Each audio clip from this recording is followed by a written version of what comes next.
I'm Lettie Teague. I'm the wine columnist of the Wall Street Journal. Welcome to Wine Dictionary.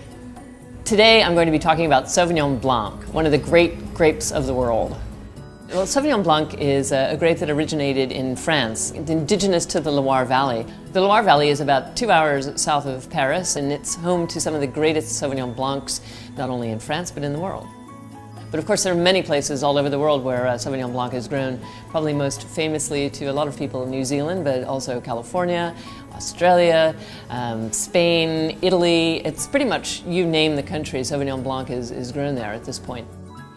Probably what is most distinctive about Sauvignon Blanc is its aroma. It's marked by citrus notes of lime and of lemon, also herbal notes, are described often as grassy, and then of course there's the ubiquitous cat's pee nose, which is probably the most extreme example of those herbal aromas.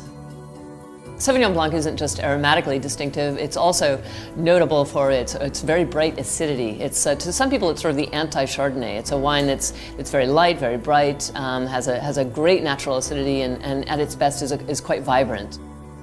It's not often oaked, although there are of course oaked examples. So in that way it tends to be just a bit lighter and cleaner, less sort of ponderous, if you will, than Chardonnay.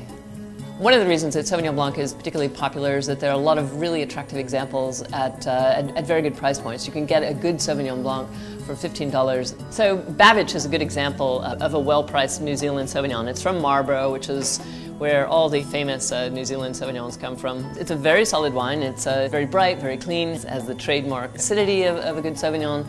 Yeah, at $15, it's one of the better values. The Babbage is at 2011, and that's the other crucial point, is that the fresher, the younger, the better. Certainly from New Zealand, I would go for the 2011, which is the current vintage on the market. Of course, there's not just inexpensive Sauvignon Blanc in the world, there's some pretty complex Sauvignon made in places not only France, but also California. And one of my favorites is actually from the Russian rivers, the Rocchioli family. They've been growers for years, but they've been bottling their Sauvignon for a few decades as well. And it's a very full-bodied, rich, rather intense wine that can actually take a couple of years bottle age. It's not inexpensive, it's about $45 a bottle, but it's certainly one of the best Sauvignon Blancs, I think, from California.